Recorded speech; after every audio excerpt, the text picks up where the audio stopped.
देखिए, जो लाल किताब में जो ऋण है, ये ऋण हमें कुछ इशारा करते हैं और इशारा करते हैं इस बात का कि जो चीजें चल रही हैं आपके लाइफ के अंदर, वो हमें समझा रही है कि पास्ट में आपने जो किया है, उस पास्ट की एनर्जी हमारे साथ इस जन्म में भी काम कर रही है और हमारी वही चित्त प्रवृत्तियां जो कि पास्ट में हमारी चित्त प्रवृत्ति थी, para काफी menit हद gabi तक din इस gabi जन्म में arbol भी हमें वो ही गुण लक्षण पैदा कर। तो हमें क्या समझ में आया? जो हमारा ऋण है, उस ऋण से उत्पन्न होने वाली नेगेटिव चीजें, वो स्वभाव, वो प्रवृत्तियां इस जन्म में भी काफी हद तक हमारे साथ रहती हैं। तो लाल किताब कहती है उस प्रवृत्तियों को छोड़ना पड़ेगा। आप कहेंगे ये तो सब कोई कह देता है कि छोड़ना पड़ेगा, छूटता ही तो नहीं। कौन ऐसा व्यक्ति है जो मार्केट में जाता है रोज मुसीबतें खरीदने के लिए? तो हम कहते हैं नहीं, कोई नहीं है। किसी को भी मेंटली दुखी रहना अच्छा नहीं लगता। ये हमेशा मान के चलें, कोई भी अपने आप से नहीं कर रहा है। कोई किसी को भी बीमार रहना पसंद नहीं है, किसी को भी कर्ज में रहना पसंद नहीं है, किसी को भी धोखा देना पसंद नहीं है। धोखा देने वाले को भी धोखा देना पसंद नहीं है, वो भी मजबूरी में कर रहा है। पर मजबूरी क्या है? मजबूरी है हमारी इंद्रियां, मजबूरी है हमारी प्रवृत्तियां। और ये प्रवृत्ति की अपनी एक साइकिल बनी हुई है। इस साइकिल को जब तक हम नहीं तोड़ेंगे, एक जन्म से दूसरे जन्म, दूसरे जन्म से तीसरे जन्म, आप लाल किताब पढ़ लो, वैदिक किताब पढ़ लो, कुछ भी पढ़ लो, नट रिजल्ट यही निकलना है। जब तक पास्ट के कार्मिक नेगेटिव साइकिल को हम ब्रेक नहीं करेंगे, तो ये सिलसिला चलता रहे। एक थ्योरी कहती है हमारा जन्म इसीलिए हुआ है इस संसार में क्योंकि हमने कुछ कर्म भोग हमारा बाकी रह गया, उसको चुकता करना है। अब चुकता करने का मतलब दुख बाकी रह गया, दुख भोगना बाकी रह गया है। अर्थात इस धरा पर, इस संसार में हम दुख भोगने के लिए आते हैं और दुख भोगना हमारी नियति हो जाता है। और हम जब इस जन्म में होते हैं, शरीर में होते हैं, तो हमारी अंदर की प्रवृत्तियां कहती है नहीं, हमने अपने नेगेटिव परिणामों को नहीं भुगतना है। जीवन में भोग में जाना है और लाइफ को एंजॉय करना है। यही कंट्राडिक्शन है दुख का। हमने जो कसूर किया है उसका भुगतान करना नहीं चाहते और लाइफ को एंजॉय करना चाहते। ज्योतिष का कोई भी रेमेडी, वो एक ही बात आपको समझा रही है कि आपको तप करना पड़ेगा। अब तप जैसे ही शब्द हमारे सामने आता है तो हमें लगता है कि एक आदमी जो ध्यान साधना कर रहा है वही तपस्या है। पर वो तपस्या अपने एक अलग एंगल की तपस्या। हर व्यक्ति तपस्वी है। इस संसार का हर व्यक्ति तपस्वी है। जो भी व्यक्ति कुछ भी अचीव करने के लिए प्रयास कर रहा है, वो तपस्या कर। एक विद्यार्थी इंजीनियरिंग में दाखिला लेता है, 4 साल 5 साल हार्डवर्क करता है तो वो इंजीनियर बनने की तपस्या करता है। एक डॉक्टर डॉक्टरी में दाखिला लेता है और 5 साल वो डॉक्टरी की तपस्या कर रहा है। आप लोग भी सभी तपस्वी है क्योंकि आप ज्योतिष सीखने के लिए तपस्या कर रहे हैं। एंड समझ रहे हो? और शनि को याद रखो, तप का कारक ग्रह शनि है। तप का कारक ग्रह शनि है। अर्थात हम अपनी लाइफ में कुछ भी अचीव करने के लिए जो प्रयास करते हैं वही तपस्या है। और पुराने जन्मों के नेगेटिव कर्मा को रिमूव करने के लिए हर स्पिरिचुअल आदमी कहता है तप करो, और हम तप ही करते हैं। समस्या जब उत्पन्न होती है जब इस तप में रंग में भंग पड़ जाता है, अर्थात ये तपस्या भंग हो जाती है। अर्थात हम अपने टारगेट को अचीव करने से पहले ही उस टारगेट को छोड़ के बैठ जाते हैं, उस मार्ग को छोड़ देते हैं और दूसरा मार्ग पकड़ लेते हैं, तो कहते हैं तपस्या भंग हो गई, अर्थात शनिदेव भंग। शनि का जो कार्मिक साइकिल जो चल रहा था उसमें हमने ब्रेक लगा दिया, तो हमें क्या करना पड़ेगा, दोबारा से फिर रिपीट करना। अब आपको वैदिक भी याद आ रहा होगा, लाल किताब भी याद आ रहा है। वैदिक में भी यही पढ़ाया गया था कि शनि ग्रह आपके कर्मास के ग्रह हैं, वो आपके कर्मों का लेखा जोखा लिख करके रखते हैं और वो उसी के हिसाब से आपको परिणाम देते हैं।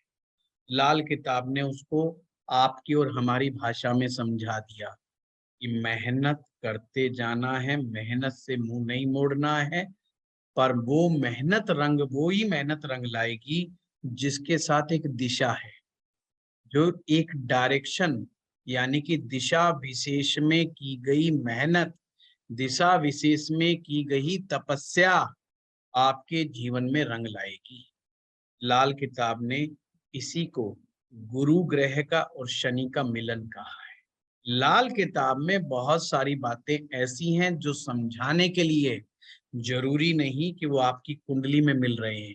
जिन लोगों की कुंडली में गुरु और शनि का मिलन हो रहा है तो उनको तो शनि की तपस्या और गुरु का ज्ञान मिला हुआ है, वो तो ऑलरेडी, उनको तो पीछे से यानी कि भगवान के आशीर्वाद के रूप में उनको एक गुरु मिला हुआ है जो उनको प्रॉपरली गाइड कर रहा है, जो कि उन्हें एक दिशा दिखा रहा है। और शनि से वो तपस्वी बने हुए हैं, यानी मेहनती बने हुए हैं, हार्ड वर्क कर रहे हैं वो, और वो अपने टारगेट्स को अचीव करे बगैर नहीं छोड़ते। यही गुरु शनि का मिलन है। अब लाल किताब की थ्योरी क्या कहती है कि जिन लोगों की कुंडलियों में ये मिलन नहीं भी हो रहा है तो भी उन्हें मिलाने का प्रयास करना है। अगर मिलाने का प्रयास करोगे तो तुम्हारी कुंडली के जो नेगेटिव्स ऋण हैं वो ऑटोमेटिक धीरे धीरे चुकता होने शुरू हो जाएंगे। ये बात मैंने इसलिए की क्योंकि आप लोगों ने ऋणों की बात की है, और जब तक गुरु और शनि आपस में नहीं मिलेंगे ऋण कैसे चुकता करोगे? जब तक आप तप नहीं करोगे। और तप कौन सा, हमेशा याद रखें, ज्ञान युक्त तप, बेवकूफों वाला तप नहीं करना, ये निषेध है। बेवकूफी वाला तप कौन सा होता है, चारों तरफ उपले जला लिए, लकड़ियां जला ली, नंगे होके बैठ गए, किसी ने आग का जलता हुआ टोकरा सिर पे रख लिया, कोई कहता है मैं हाथ ही खड़ा रखूंगा, कोई टांग खड़ा कर रहा है, कोई पांव ऊपर कर रहा है। ये मूर्खानंद है। अगर कहीं आपको दिखे इन्हें तपस्वी मत समझना, पहली बात तो समझना ये मानसिक रूप से विक्षिप्त आदमी है और इन्हें आप लोगों की जरूरत है। आपको इनकी जरूरत नहीं है, इन्हें आपकी जरूरत है। इनकी कुंडली देख करके इनको सही मार्ग पे लाने की जरूरत है कि माँ बेवकूफ आदमी, तेरे को कुछ ऐसा ड्रामा करने की जरूरत नहीं है। ये वो लोग हैं जिनको जिंदगी में कभी कुछ नहीं मिला और ना मिलेगा, ये ध्यान रखना। परमात्मा कभी भी शारीरिक कष्ट देने से, शारीरिक कष्ट कैसा कष्ट, उल्टा सीधा कष्ट देने से नहीं मिलता। जो परमात्मा है, परमात्मा आपके दुखी होने से सुखी नहीं होता, ये ध्यान रखिएगा।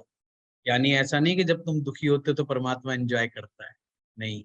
जब हम कहते हैं वो हमारा पिता है तो कोई भी पिता अपने औलाद के कष्ट में होने से सुखी नहीं हो। पॉइंट समझे कि नहीं समझे? परमात्मा हमारा पिता है और कोई भी पिता औलाद के कष्ट में होने से दुखी ही होगा, सुखी नहीं होगा। तो हमने कैसे मान लिया कि हम सिर नीचे करेंगे, टांग ऊपर करेंगे तो परमात्मा खुश हो जाएगा? या हम अपने आप को जलाएंगे तो परमात्मा खुश हो जाएगा, या हम धूप में खड़े होकर के काले हो जाएंगे तो हमें परमात्मा खुश हो जाएगा।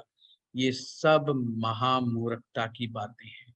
लाल किताब में इसके बारे में कहा है, ये पक्के रूप से बंधन योग है, अर्थात तुम बंधे पड़े, तुम्हारे ग्रह बंधे पड़े हैं, तुम पाप दोषों से अति पीड़ित व्यक्ति हो, इसलिए इस जन्म में कष्ट भोग रहे हो, तप नहीं कर रहे। फिर ध्यान रखना, तप नहीं कर रहे। तप का मतलब समझ गए? किसी टारगेट को अचीव करने के लिए, किसी गोल को अचीव करने के लिए ज्ञान युक्त तप ही सर्वोत्तम मार्ग है। इसीलिए हमें सही और गलत की पहचान होनी चाहिए। किसी के इम्प्रेशन में केवल मात्र इसलिए नहीं आ जाना है कि वो ऐसी कलाबाजी खिला कर खेल करके दिखा रहा है जो एक्सरसाइज आप नहीं कर सकते। अगर आप एक जिम्नास्टिक प्लेयर से मुकाबला करने की सोचेंगे तो पक्का हारेंगे, निश्चित हारेंगे। और आप चाहेंगे कि मैं भी ऐसा बन जाऊं, तो भैया आप खुद संकट में पड़ने वाले हैं। पहले तो ये सोचे कि आपने जिम्नास्टिक प्लेयर बनना है कि नहीं बनना है। अगर बनना है तो दिमाग लगाइए, अदरवाइज मत दिमाग लगाइए। आपकी कुंडली में एक योग है या 10 ऋण है या 9 ऋण है या 8 ऋण है, ये मायने नहीं रखता। मायने ये रखता है, क्या आप उन ऋणों को समाप्त करने के लिए तपस्या कर रहे हैं? जो ज्ञान आपको दिया जा रहा है उस ज्ञान को अंगीकार कर रहे हैं, यानी कि ग्रहण कर रहे हैं, अपने पास ले ले हैं, अपने अंदर समा रहे हैं, और समा करके क्या उस पर एक्शन ले रहे हैं? वो लोग महामूर्ख होते हैं तो जो ज्योतिष इसलिए सीखते हैं कि हम पैसा कमाएंगे, फटाफट हम ये उपाय सीख लें और ये सीख लें, लोगों को बताएंगे तो करेंगे। नहीं, सबसे पहले अपना भला कर, सबसे पहले अपने कुंडली के दोषों को रिमूव करने का प्रयास करना है। बहुत उत्तम ज्योतिषी बनना है, केतु वाले ज्योतिषी बनना है। केतु वाला ज्योतिषी कौन होता है? केतु वाला ज्योतिषी जैसे ही लाल किताब के अनुसार केतु दिमाग में आए तो बृहस्पति दिमाग में आ जाना चाहिए। मैंने जब आपको केतु के बारे में बताया था तो क्या चीज बताई थी? जितना अच्छा बृहस्पति होगा उतना अच्छा केतु होगा, और जितना अच्छा बृहस्पति होगा उसका मतलब व्यक्ति उतना ज्ञानी होगा। और केतु के साथ क्या चीज जुड़ जाती है? अच्छाई कौन सी जुड़ जाती है? राह चलते आदमी का भला करने की प्रवृत्ति। जब आप में किसी इंसान के दुख दर्द को समाप्त करने के लिए जब आपकी प्रवृत्तियां जागेंगी कि मैं कोई ऐसी विद्या ग्रहण करूं, ऐसा कोई उपाय सजेस्ट करूं जिससे इसका दुख कम हो जाए, तो आप केतु वाले ज्योतिषी बन जाएंगे। और केतु वाला ज्योतिष जो भी बनता है उसका यश अक्षुण रहता है और मरने के बाद कई गुना बढ़ता है। मैंने कहा है मरने के बाद कई गुना बढ़ता है। ऐसा ज्योतिषी जिसके ऊपर आशीर्वाद रख देगा उसका बेड़ा पार है, ये ध्यान रखना। इसलिए ज्योतिषी ऐसा बनना है जिसके आशीर्वाद में ताकत, और आशीर्वाद के में ताकत उसी व्यक्ति के होगी जिसके अंदर सद्भावना होगी। फिर होता है शनि वाला ज्योतिषी। शनि वाला ज्योतिषी कौन सा होता है? थोड़ा सा समझदार होता है, बुद्धिमान होता है। बुद्धिमान तो केतु वाला भी होता है, वो तो परम ज्ञानी है। परंतु इस ज्ञान में, शनि के ज्ञान में क्या छिपा है कि थोड़ा अपना भी भला कर ले। तपस्या तो कर रहे हैं पर इस तपस्या का फल भी थोड़ा सा हम भी अचीव कर लें। तो कहने का मेरा तात्पर्य आप लोगों से ये है कि आप लोग सबसे पहले अपनी कुंडली में देखिए कि कौन कौन से ऐसे योग छिपे हुए हैं जो आपने, जिसका चुकता करना है, और उसकी क्या क्या सावधानियां। अब लाल किताब में कई बार चीज आ गई कि आपने फला चीज दान में नहीं लेना। उसका सिंपल नियम है लाल किताब, जो आपको वैदिक में भी बताया दिया जाता है ना, ये लाल किताब का ही नियम है कि उच्च के ग्रहों का दान मत करो। ये लाल किताब का नियम है, वैदिक का नियम नहीं है, ये ध्यान रखना।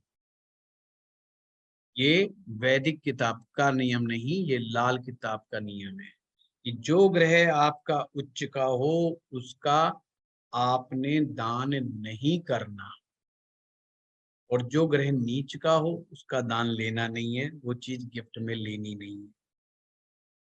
तो ये सिंपल लॉजिक है। जो चीज ऊंची पड़ी हुई है उसका अगर आप दान करोगे तो वो ग्रह कमजोर हो जाएगा, और नीचे जो ग्रह कमजोर पड़ा हुआ है अगर उसकी चीज फ्री में लोगे, मुफ्त में लोगे, तो आपकी पीड़ाएं बढ़ जाएंगी। हमें इस तरीके से छोटे छोटे ये जो पेट फार्मूले हैं, बड़े सटीक फार्मूले हैं, सिर्फ इनको याद रखना है और अपनी सावधानियों को समझ, क्या करना है क्या नहीं करना है ये चीज दिमाग में रखनी है, और धीरे धीरे उपाय करना है। अगर आप उपाय बड़े नहीं कर सकते तो कुछ सटीक से उपाय हैं, सिर्फ लाइफ को उनके अनुसार फॉलो करना है। जैसे पहला सीधा है, वैदिक नियमों का पालन करो। अब वैदिक नियम में वो सारी चीजें आ गई कि चाल चलन अच्छा रखो, किसी को धोखा मत दो, किसी की झूठी गवाही मत दो, ईश्वर के अंदर आस्था रखो, किसी को सताओ मत, किसी को नुकसान मत दो, किसी के साथ धोखाधड़ी मत। अब ये सारे वैदिक नियम ही हैं। सुबह सुबह जल्दी उठो, रात को जल्दी सो जाओ, भोजन को सूर्यास्त से पहले खाना खा लो, ये सब वैदिक नियम ही है। अब इस एक नियम में कितने नियम जुड़े हुए, सिर्फ उन्हीं को हमने समझने का प्रयास करना है। दूसरा, तो इस तरीके से आप रूल्स को फॉलो करें, नियमों को मानते चले जाएं, सारे उपाय होते चले जाएंगे। जल्दबाजी में कुछ भी स्टेप नहीं उठाना है कि अब भाई तीन तीन दोष आ गए या 5 दोष आ गए, ऐसा कुछ नहीं करना है कि आज ही कर दो। चलो आपकी बात आई तो मैं आपको कुछ नियम बता देता हूँ उपाय करते समय किन चीजों का ध्यान रखना चाहिए। बातों में बात आ जाती है तो मेरी फाइल खुल जाती है। जब भी आप लाल किताब का उपाय आरंभ करना शुरू करते हैं तो एक दिन में एक ही उपाय शुरू करें, खास करके जब जब आप बाय बर्थ चार्ट के उपाय कर रहे हैं। देखो लाल किताब में 2 तरह से उपाय होंगे, एक बाय बर्थ चार्ट के अनुसार, एक वर्ष फल के अनुसार। और जो बाय बर्थ चार्ट वही है जो आपकी कुंडली है, कुंडली में कौन सा ग्रह कहाँ बैठा हुआ है कहाँ नहीं बैठा हुआ, कौन सा ग्रह आपकी कुंडली में मद्दा बैठा हुआ है, कौन सा अच्छा बैठा हुआ है, उसके अनुसार जब आप उपाय करने बैठते हैं तो वो आपका बर्थ चार्ट का उपाय है। चौथी तारीख यानी चतुर्थी, नवमी और चतुर्दशी यानी 14वां दिन, पूर्णिमा से जो एक दिन पहले का समय होता है, इस दिन से कोई उपाय शुरू ना करें। चतुर्थी, उस दिन चतुर्थी नहीं होनी चाहिए, नवमी नहीं होनी चाहिए और चतुर्दशी नहीं होनी चाहिए, उस दिन उपाय आरंभ ना करें। अब मान लीजिए 5 उपाय हैं और पांचों अलग अलग तरह के उपाय हैं, तो एक दिन में एक उपाय शुरू करें। पर इमरजेंसी के वक्त एक से ज्यादा भी किए जा सकते हैं, वो फिर आपको एस्ट्रोलॉजर आपको गाइड करेगा। वो संकटकालीन कुछ उपाय होते हैं जिनमें छूट होती है, पर वैसे आम तौर पर एक दिन में एक ही उपाय शुरू करें। फिर बेशक वो कंटिन्यू दिन में चाहे वो 2 उपाय हों 3 उपाय हों, जैसे मान लीजिए मंगलवार का भी उपाय हैं आपके और बुधवार के भी उपाय हैं, तो मंगलवार को पहले उपाय पहला मंगल का शुरू करना है, बुधवार को फिर बुध का शुरू करना है, और हर उपाय 45 दिन तक कर सकते हैं। और वो जो आपके बर्थ चार्ट का उपाय है। और जो वर्षफल का उपाय होता है वो 9 दिन, 11 दिन, 21 दिन, वो अकॉर्डिंग टू द सिचुएशन भी डिसाइड किया जा सकता है। जरूरी नहीं कि 43 दिन का ही, एक दिन का भी किया जा सकता है, 3 दिन का भी किया जा सकता है। वो प्रॉब्लम को देखते हुए और ग्रह स्थिति को देखते हुए वर्षफल के अनुसार आप डिसीजन ले सकते हो, उसमें कोई ऐसा वो नहीं है। जो मैंने कहा पास्ट लाइफ से रिलेटेड है, उसमें 43 दिन, अच्छा 43 या 45 कोई भी ले लो, उसका कोई फर्क नहीं आएगा, ये ध्यान रखना। 43 कर लो, 45 कर लो, कोई फर्क नहीं पड़ेगा। 43 दिन, 43 सप्ताह, 43 साल का मैंने आपको बताया था। तो लाल किताब के ना सिंपल सिंपल सूत्र हैं, उनको ध्यान में रखे जाओ और आप रेमेडीज जो है खुद की कर भी सकते हैं, बता भी सकते हैं। लाल किताब में निशानियां बहुत महत्वपूर्ण है, लक्षण बहुत महत्वपूर्ण है, आपको लक्षण जरूर मिला के देखने हैं, क्योंकि यहाँ वक्री का कंसेप्ट तो है नहीं कि ग्रह अगले भाव में रिजल्ट दे रहा है कि पिछले भाव में रिजल्ट दे रहा है। तो कभी कभी यहां तक देखा गया है कि ग्रह जहां पर बैठा होता है, अब वो लिख तो दिया कि वहां पर बैठा हुआ ग्रह खराब है, पर अगर व्यक्ति को उसके लक्षण नहीं आ रहे हैं तो उसके साथ छेड़छाड़ करने की आवश्यकता नहीं है। जैसे अगर किसी व्यक्ति का शुक्र अष्टम भाव में है, तो लाल किताब कहती है कि ये कुछ यहाँ पे लक्षण आने चाहिए। क्या लक्षण आना चाहिए? नंबर 1, ऐसे आदमी के पास कितना ही पैसा कमाता क्यों ना हो, पर ऐसा आदमी जीवन में कर्जा जरूर लेता है। चाहे होम लोन के नाम पे ले, चाहे कार लोन के नाम पे ले, चाहे बिजनेस लोन के नाम पे ले, कर्जा लेता है और खामखाई ले लेता है कर्जा, और फिर चुकाता रहता है। अब कमाल की बात, तो उस कर्जे का असर उसके ऊपर ज्यादा पड़ता भी नहीं है, क्योंकि अष्टम भाव के शुक्र की कमाई हमेशा अच्छी रहती है। लाल किताब ने यहाँ तक लिखा है कि उसकी जेब कभी खाली नहीं रहती, जिस भी जेब में हाथ डाल देगा पैसा मिलेगा, अर्थात कमाई के साधन रहते हैं, फिर भी वो कर्ज लेगा। ये कॉन्ट्राडिक्टरी बात है ना, कि पैसा होते हुए कर्ज है। तो आपने ये लक्षण मिलाना है। दूसरा, हस्बैंड वाइफ रिलेशनशिप को खराब कर सकता है, हस्बैंड वाइफ रिलेशनशिप भी में दिक्कत पैदा कर देगा। उसकी वाइफ गुस्सेल होगी, गुस्सा करने वाली, लड़ाई झगड़ा करने वाली, और ये जरूरी तो नहीं कि उसको गुस्सा उसको फील हो रहा है, हो सकता है आपको फील हो रहा हो, उसको ना हो रहा हो। है तो लक्षण कैसे मिलाने?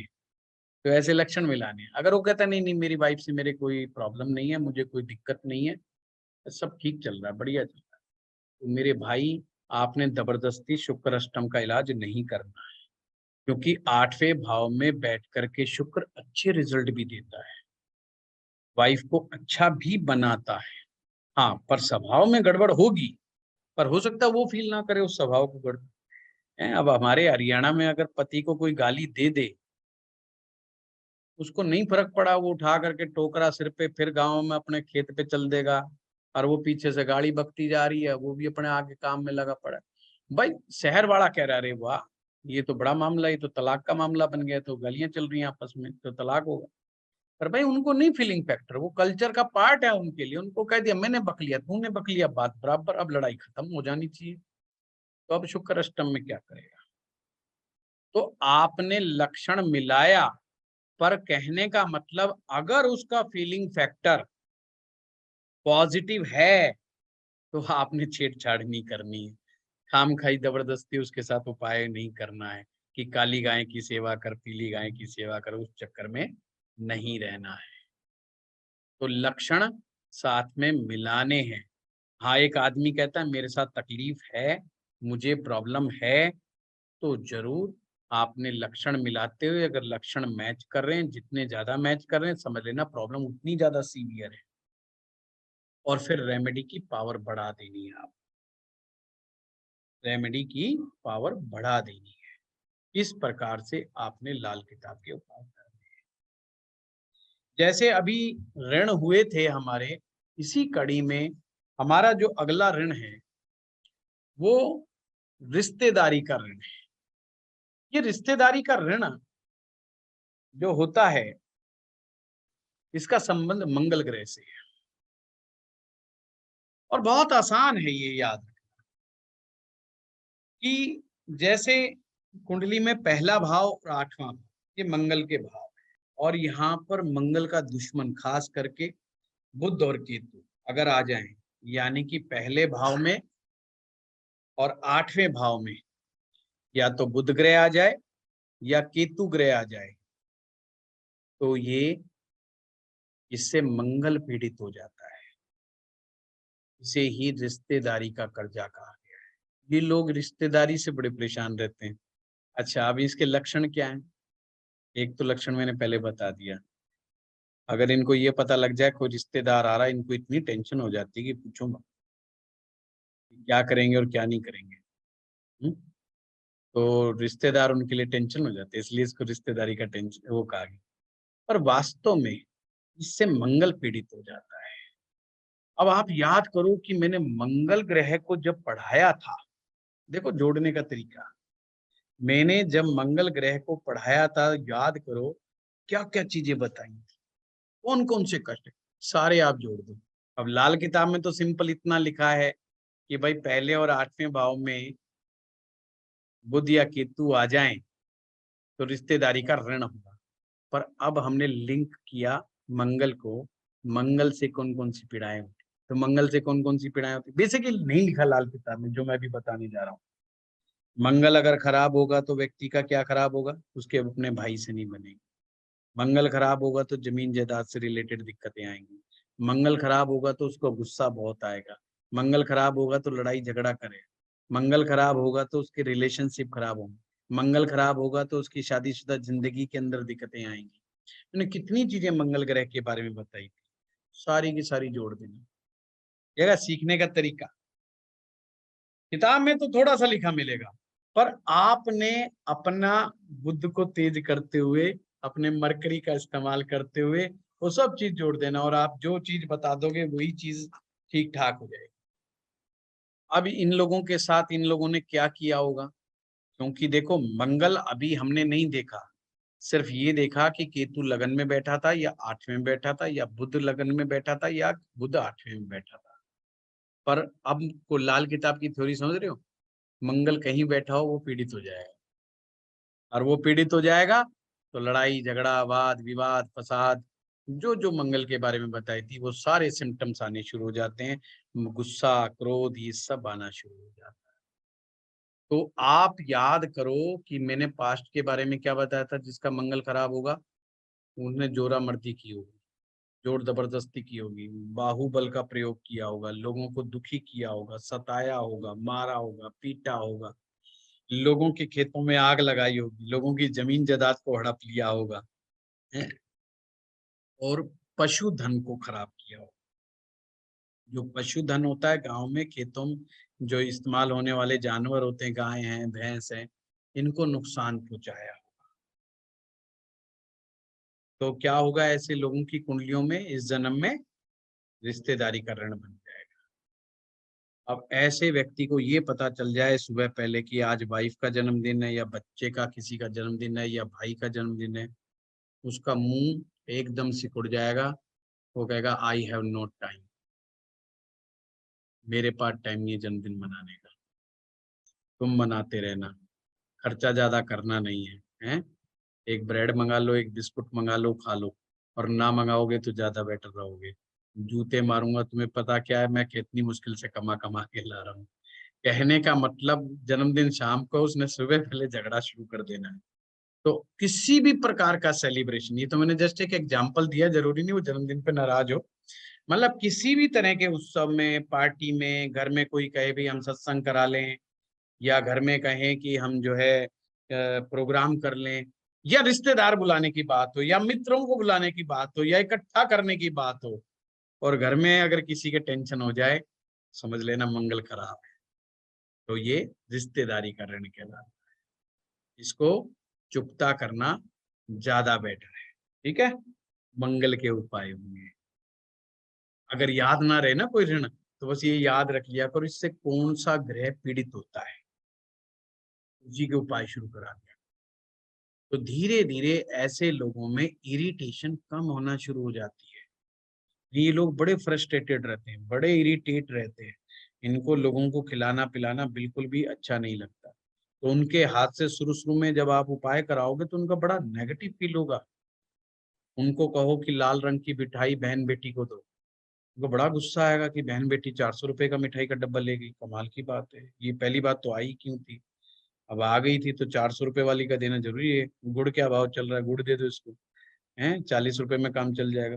तो ऐसे ऐसे विचार उसके दिमाग में आएंगे बहुत ज्यादा, हैं इसका पति निकम्मा है, मेरे से नमस्ते नहीं करता, ढंग से बात नहीं करता, उसे तरह तरह की चीजें खोज खोज के लानी है इसी तरीके से कि मैं बच जाऊं, बस इसको देना लेना ना पड़े। तो आपने जबरदस्ती, घर में अगर कोई परिवार सदस्य है ऐसा, तो उससे कुछ ना कुछ दिलाने की कोशिश करो, खास करके मंगल से रिलेटेड चीजों का दान और मीठी चीजों का दान, वो सब कराने की कोशिश। तो ये सब आप करवाएंगे तो इससे चीजें आपको समझ में आ जाए। जरूरी नहीं है कि आपने फिक्स चीजें ही करनी है, कि अगर ये ऋण हो तो, जैसे अगर आपका गुरु का ऋण हो तो आप क्या करेंगे, सिंपल है, गुरु के उपाय शुरू कर दो। जरूरी नहीं कि जो एकदम एक्यूरेट किताब में लिखा है उसी के अनुसार चलना है। इम्प्रूवमेंट की बहुत रिक्वायरमेंट है लाल किताब में। आप अपने बुद्धि का, अपने लॉजिक का प्रयोग करके आप बड़े आसानी से उस उपाय को बना सकते। अब अगला ऋण आप नोट करें, आज आराम आराम से कराऊंगा। पिछली बार कंप्लेंट थी कि जल्दी कुछ ज्यादा करा दिया, मैंने कहा नहीं, लंबी सांस खींच खींच के कराएंगे। एक ऋण होता है, इस ऋण का नाम है अजन्मा ऋण, अजन्मे का ऋण, यानी जिसने अभी जन्म नहीं लिया उसका कर्जा होना। हमारे समाज में एक बहुत बड़ी नेगेटिव प्रथा भी है, गर्भ में बच्चों का को समाप्त कर देना, जन्म लेने से पहले ही उसको मौत के घाट पहुंचा देना, जिसे भ्रूण हत्या भी कहा जाता है। लाल किताब इसको बहुत गलत मानती है। इससे जो कर्जा पैदा होता है इस जीवन के अंदर, बहुत ही दुखदाई होता है। अब इनका समझो कैसे, आप देखोगे कि ये कौन व्यक्ति है, तो 12वां भाव देखना है। और 12वें भाव को समझने के लिए एक चीज की पहचान रखनी है, 12वां भाव बृहस्पति का है। जमीन, 12वें भाव में जो जमीन है वो बृहस्पति की है, और उस पर जो कब्जा है वो राहु का है। बस 12वें भाव में हमेशा याद रखना, कभी भी 12वें भाव में कोई ग्रह बैठ जाए और आपको समझ में ना आए तो बस ये सूत्र याद रखना, 12वां भाव बृहस्पति का है, यानी कि 12वें भाव की जमीन बृहस्पति की है और उस पर राहु का कब्जा है। अब जो भी ग्रह आएगा उनको इन दो ग्रहों से ही टकराना पड़ेगा, बृहस्पति से और राहु से, है? तो यहाँ का नियम क्या कहता है, यदि किसी व्यक्ति की जन्म पत्रिका में 12वें भाव में सूर्य, मंगल या चंद्रमा हो, ये 3 ग्रह, सूर्य, मंगल, चंद्र, इन 3 ग्रहों में से कोई भी हो, अब ये तीनों तो बृहस्पति के मित्र हैं और बृहस्पति की जमीन है, तो बृहस्पति तो खुश हो गए क्यों, मित्र आ गए वहां पर। तो परेशान कौन हुआ, राहु। राहु का झगड़ा इन तीनों से, सूर्य से भी, मंगल से भी, चंद्रमा से भी। तो कौन परेशान हो गया, राहु पीड़ित हो गया। अब जिस व्यक्ति की कुंडली के 12वें भाव में सूर्य, चंद्रमा, मंगल हैं, तो कुंडली में राहु कहीं बैठा हो वो पीड़ित माना जाएगा। और जिसका राहु पीड़ित माना जाएगा, वो मैंने राहु वाला वीडियो उठा के देख लेना, क्या क्या लक्षण बताए राहु से पीड़ित आदमी। राहु से पीड़ित व्यक्ति में इम्पेशंस आपको देखने को मिलेगा, वो पूरी बात सुन नहीं पाता, उससे पहले उसको जवाब देना हो, बिना मतलब के विचार उसके दिमाग में बहुत आते हैं, यानी ओवरलोडेड रहता है, टू मच थिंकिंग उसकी बहुत बड़ी समस्या होती है। या आप ये कह सकते हैं कि उसका ब्रेन सुपर एक्टिव रहता है, कुछ ज्यादा ही सोचता है। और कभी कभी तो डॉक्टर उन्हें दवाइयां देता है कि भाई ब्रेन को शांत करो, इसको, इसमें एक्सेसिव एक्टिविटीज हो रही हैं इस ब्रेन के अंदर। तो एक्सेसिव एक्टिविटीज के लिए जो दवाइयां दी जाती हैं, तो जब ही दी जाती हैं जब आपका राहु बहुत ज्यादा एक्टिव। तो राहु का खराब हो जाना ये एक दोष है। अब आपने खुद दिमाग लगाना है, अगर सूर्य 12वें में होगा तो क्या होगा, तो आपने इमेजिन करना है कि सूर्य और राहु इकट्ठा हो गया, तो सूर्य ग्रहण हो गया, तो सूर्य पीड़ित हो गया, राहु तो पीड़ित हुआ, सूर्य भी पीड़ित हो गया। चंद्रमा 12वें में है तो राहु चंद्रमा मिलन, मंगल है तो राहु मंगल मिलन। तो अब देखो मंगल किसी का 12वां बैठा है और लाल किताब के अनुसार तो ये राहु मंगल मिलन हो गया। अगर आपने ऐसा कह दिया कि आपको गुस्सा बहुत ज्यादा आता है, रात को बेचैनी रहती है, सारी रात करवटे रहते बदलते रहते हो पर नींद सही ढंग से नहीं आती है मार धाड़ करने का बड़ा मन करता है आपका, तो बात बिल्कुल सटीक जाएगी। बेशक मंगल के 12वें में बैठे हो कि ये सब बातें बेशक ना लिखी हो, पर आप जब भी ये बातें बोलोगे दिमाग लगा के, लाल किताब में ना कुछ ट्रिकी चीजें बहुत हैं, और जो समझदार आदमी होता है वो इन ट्रिक्स का बड़ा इस्तेमाल कर लेता है और वो ऐसी फिर बातें बताने में कामयाब हो जाता है। सामने वाला कहता है कमाल की बात है, ये बात तो अभी तक किसी ने नहीं बताई थी, बात तो बिल्कुल ठीक कह रहा है, ये है तो ऐसा ही। अब आपके दिमाग में आपने रट्टा मार लिया कि राहु और मंगल के मिलने से जो जो प्रॉब्लम्स आती हैं वो प्रॉब्लम नोट कर ली। अब आपने देखा कि मंगल 12वें में बैठा है, तो भी अगर वो की वो चीजें बता दोगे तो वो की वो चीजें सेट बैठ जाएगी, उसको तकलीफ होगी। चीज समझ में आ गई बात? हाँ, श्रेयस अब सुपर। ये जो चीजें हैं, अब इसे बोलते हैं अजन्मा ऋण, अजन्मे का ऋण, यानी कि या तो इसने पिछले जन्म में ऐसा उल्टे सीधे काम करे, है ना, छोटे बच्चों के साथ बड़ी गड़बड़ करी है, तो इस जन्म में भी ये प्रवृत्तियां रहेंगी। अब वो कौन सी प्रवृत्ति रहेगी? लालच की प्रवृत्ति। ऐसे लोग पहले तो मित्र बनाते हैं, फिर मित्रता से लाभ उठाते हैं और फिर उन्हें धोखा दे देते हैं, और ये प्रवृत्ति इस जन्म में भी रह सकती है। और अगर ये प्रवृत्ति नहीं जा रही तो सावधान, ये रिजल्ट बहुत खराब करेगा। वैसे तो हमें पता क्या लगता है, अरे अपनी ऐसी तैसी कराने दे यार, जा हट, भगाओ इसको, फोन मत उठाओ, तंग करता है यार। हम लोग कहेंगे फोन मत उठाओ इसका क्योंकि ये तंग करेगा। हम ये नहीं कहेंगे अब हमने काम तो निकल गया इससे, अब तो हम बात करके करेंगे क्या, अब इसका फायदा जो उठाना था उठा लिया। और जब इंसान फिर तो कहता है अरे ये तो दिमाग खराब आ गया, तो वो चीज है। तो उन प्रवृत्तियों पर ब्रेक लगाना है। किसी वंश का नाश कर देना, पिछले जन्म में किसी के वंश का नाश कर दिया, और इसकी ज्यादा पहचान क्या होगी कि जब आपके घर से बाहर निकलते ही कोई गंदी नाली या आपके बिल्कुल मेन गेट के साथ से गंदी नाली बहती हो, और ऐसी नाली जिसमें कीड़े पनपते हो, कीड़े तो पनपते ही हैं, खैर गंदी नाली ही नोट कर। मेन गेट पर कूड़ा दान रखा हो, बंद गली का आखिरी मकान हो, या वो गली ऐसे गली में रहता हो जो गली बंद हो, साउथ दिशा में, घर से साउथ की दिशा में शमशान भूमि पड़ती हो, या शमशान घाट आसपास होता हो, मतलब ज्यादा दूर ना हो घर से, तो ये सिम्टम बढ़ जाएंगे। मतलब ये बातें लक्षण क्यों बताइए, निशानियां हैं, इसे लाल किताब की निशानियां कहा गया है। तो ये निशानियां अगर हों साथ में, तो आपने समझना है ये दोष ज्यादा है, ये सीरियस दोष है। तो सबसे पहले तो आपको निशानियां खत्म करानी है बंदे से। हैं भाई, अगर तू कूड़ा घर, आजकल शहर में तो क्या है कि कूड़ा उठाने वाले आते हैं तो वो कूड़ा मेन गेट पे रख देते हैं, तो मेन गेट पे ना रखें, कोई दाएं बाएं रखें तो ज्यादा बेटर है। और या जिस समय आता उसी समय बाहर जाएं और रख करके तुरंत वापस लेकर के आ जाएं, उसे रखें ना रखें। पर घर में क्या है कि आलस्य की वजह से ये समस्याएं बनी रहती हैं। और अगर घर में के बाहर नाली है तो उसको पक्का करा दें, उसको कवर करा दें, और तो कुछ आप कर नहीं सकते तो कवर करा सकते हैं। तो सबसे पहले तो उसकी निशानियां बंद करवाएं। अगर निशानियां बंद नहीं होंगी तो रेमेडी करने का कोई लाभ नहीं है, ठीक है। अब इसकी रिजल्ट क्या होते हैं, नेगेटिव रिजल्ट।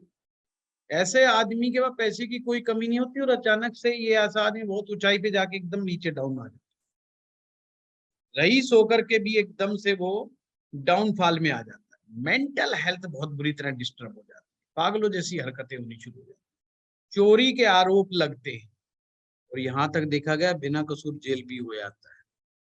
नाखून के खराब होने की बीमारियां, नाखूनों के जो परचट होते हैं ना, ये साइड वाले, ये नाखून गल जाते हैं या इनमें कोई ना कोई गड़बड़ रहती है, अक्सर इन्फेक्शन वगैरह नाखूनों के अंदर होने की शिकायत भी रहती है।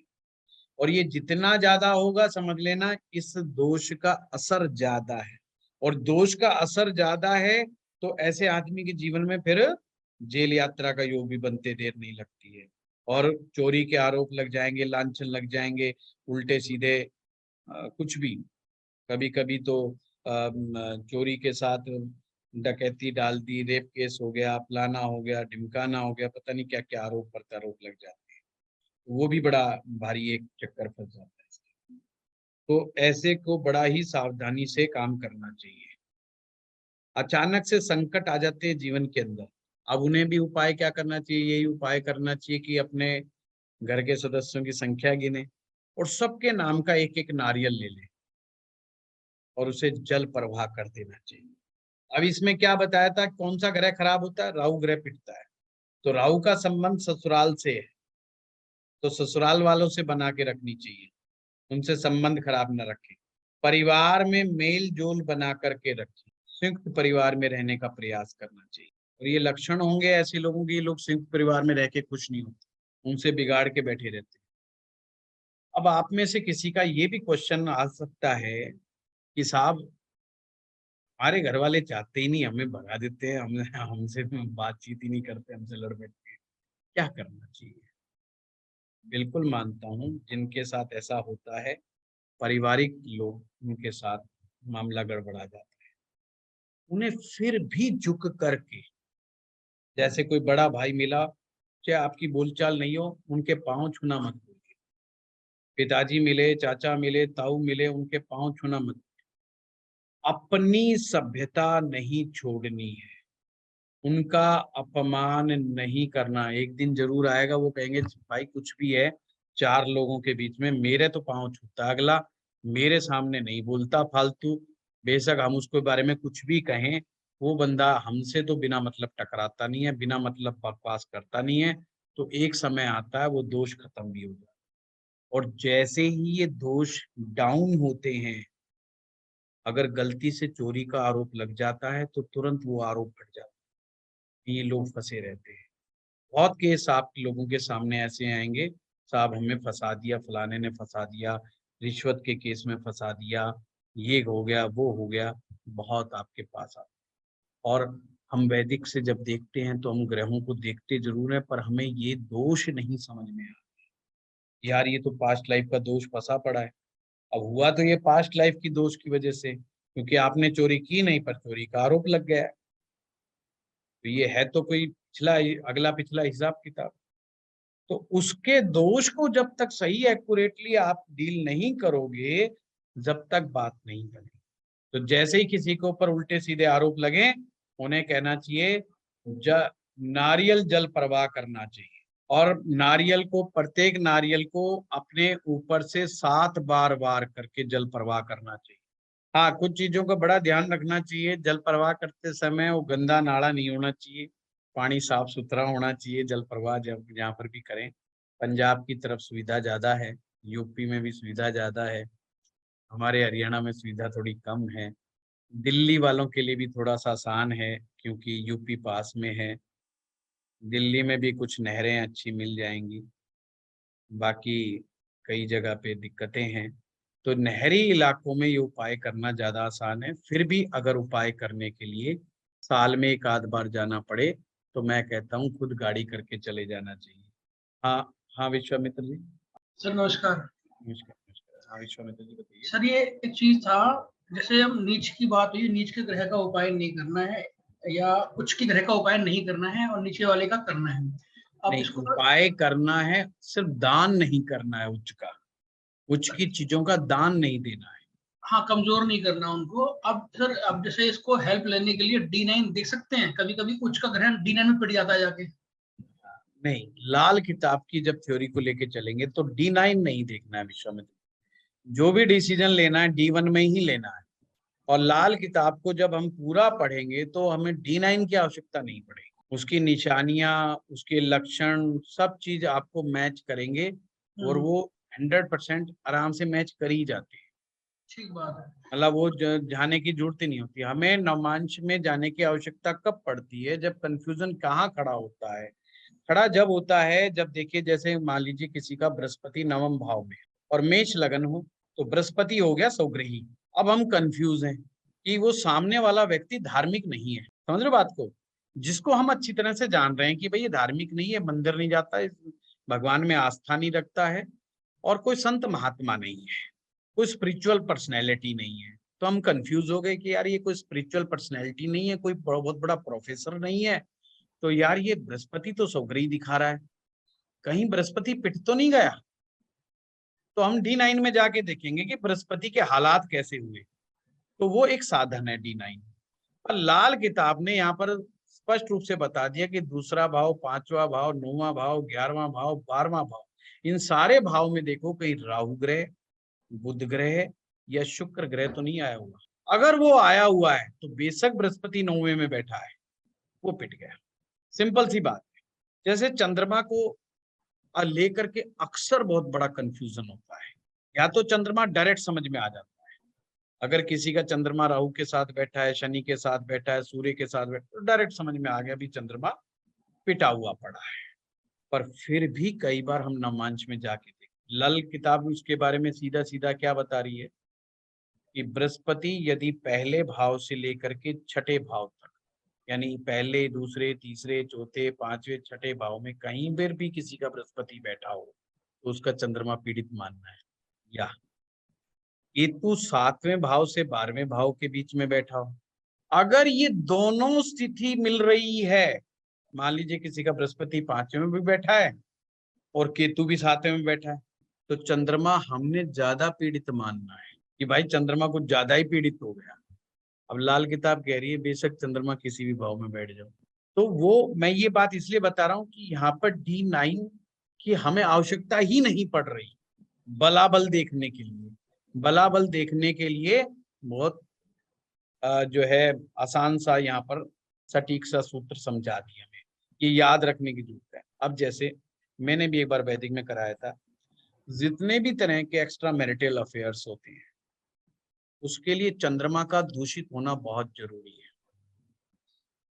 अब इस थ्योरी को आप यहाँ पे लगा दो, आपको बिल्कुल सटीक बैठे।